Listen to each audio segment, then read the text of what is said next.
नमस्ते दोस्तों। चलिए आज एक बहुत ही प्यारे से सवाल को समझते हैं कि अमीर होने और सच में समृद्ध होने में क्या फर्क होता है। तो सोचिए, क्या सच में ज्यादा पैसा होने का मतलब है ज्यादा खुशी? चलिए आज मिलकर इस सवाल की गहराई में चलते हैं। आप जानते हैं, पैसों के बारे में हम सब लगभग एक ही तरह से सोचते हैं, है ना? लेकिन क्या हो अगर मैं कहूं कि इसे देखने का एक नया और शांति भरा तरीका भी है? तो सबसे पहले अमीर होना क्या है? इसका सीधा सा मतलब है बैंक में ढेर सारा पैसा होना। सोच के देखिए, जैसे एक बाल्टी है जो पानी से पूरी लबालब भरी हुई है। अच्छा लगता है, पर यह तो बस कहानी की शुरुआत है। और फिर आता है समृद्ध होना। इसका मतलब है मन की शांति, आजादी, यह एहसास कि पैसा आपके कंट्रोल में है। मतलब बाल्टी में कितना पानी है यह जरूरी नहीं है, जरूरी यह है कि उस पानी को इस्तेमाल कैसे करना है यह आपके हाथ में हो। चलिए इस बड़ी सी बात को ना कुछ छोटी छोटी प्यारी सी कहानियों से समझते हैं। तैयार हैं? तो पहले मिलते हैं राहुल से।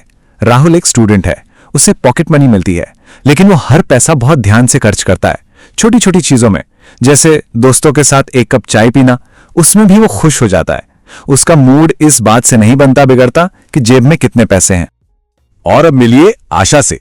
उसको जैसे ही पैसे मिलते हैं ना, वो फौरन सब कुछ खर्च कर देती है। उसे हर चीज अभी इसी वक्त चाहिए, और अगर कभी कुछ नहीं ले पाती तो बेचारी बहुत उदास हो जाती है। यहां साफ दिखता है कि पैसा उसके इमोशंस को कंट्रोल कर रहा है। तो देखिए सीख कितनी सिंपल है।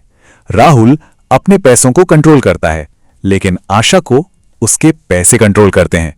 अब एक और कहानी देखते हैं। ये है अरविंद, एक एम्प्लॉई है, अच्छी सैलरी है, लेकिन वो हमेशा अपनी चादर देखकर ही पैर फैलाते हैं, कभी शो ऑफ नहीं करते। उनके लिए सबसे जरूरी है मन का सुकून, मन की शांति। और दूसरी तरफ है मनोज। उनकी सैलरी हर साल बढ़ती है, पर खर्चे वो तो रॉकेट की स्पीड से बढ़ते हैं। उनकी लाइफस्टाइल उन्हें कंट्रोल करती है। ऐसा लगता है जैसे वो एक ऐसी तेज बस में बैठे हैं जिसका ब्रेक ही नहीं है, और बस स्ट्रेस बढ़ता जा रहा है, बढ़ता जा रहा है। तो अब आप ही देखिए, अरविंद असल में समृद्ध है, वेल्दी है, क्योंकि उसके पास शांति है। मनोज वो सिर्फ अमीर है, रिच है। अब चलिए जरा बड़े पैमाने पर सोचते हैं। देखते हैं 2 अरबपतियों की कहानियां।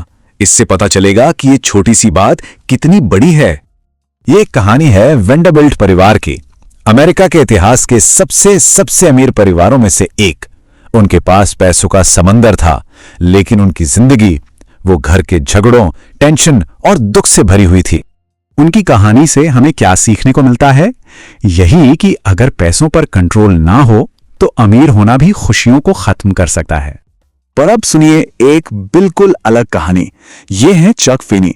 ये भी एक अरबपति थे, बड़े बड़े बिजनेस थे इनके, लेकिन इनकी जिंदगी बहुत बहुत सिंपल थी। और पता है, उन्होंने अपनी लगभग सारी दौलत दूसरों की मदद में दान कर दी, और वो कहते थे इससे उन्हें सच्ची आजादी और खुशी मिली। तो उनकी कहानी का सबक ये है कि असली दौलत वो आजादी है जो हम महसूस करते हैं, वो पैसा नहीं जो हम दुनिया को दिखाते हैं। चलिए अब थोड़ी देर के लिए रुकते हैं और अपने अंदर झांककर कुछ सवाल पूछते हैं। ये वक्त थोड़ा आराम से सोचने का है। आइए अपने दिल से पूछें, क्या हम अपने पैसों को कंट्रोल कर रहे हैं, या हमारे पैसे हमें कंट्रोल कर रहे हैं? और एक और छोटा सा सवाल, अपनी जिंदगी में इस वक्त क्या हम सिर्फ अमीर हैं या सच में समृद्ध हैं? अब इसके बारे में सोचिए। ऐसी कौन सी एक चीज है जो हमें असली आजादी और खुशी देती है? तो इस हफ्ते के लिए एक छोटा सा मजेदार सा काम करते हैं। बस हर दिन अपने फैसलों पर थोड़ा सा ध्यान दीजिए और खुद से पूछिए, क्या यह डिसीजन पैसों की वजह से लिया गया था?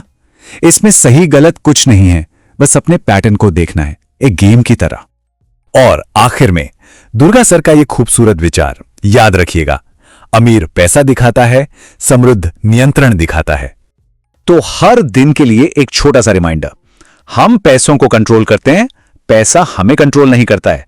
और हां, याद रखिएगा दोस्तों, रोज थोड़ा थोड़ा सीखना एक दिन बड़ी सफलता जरूर दिलाता है।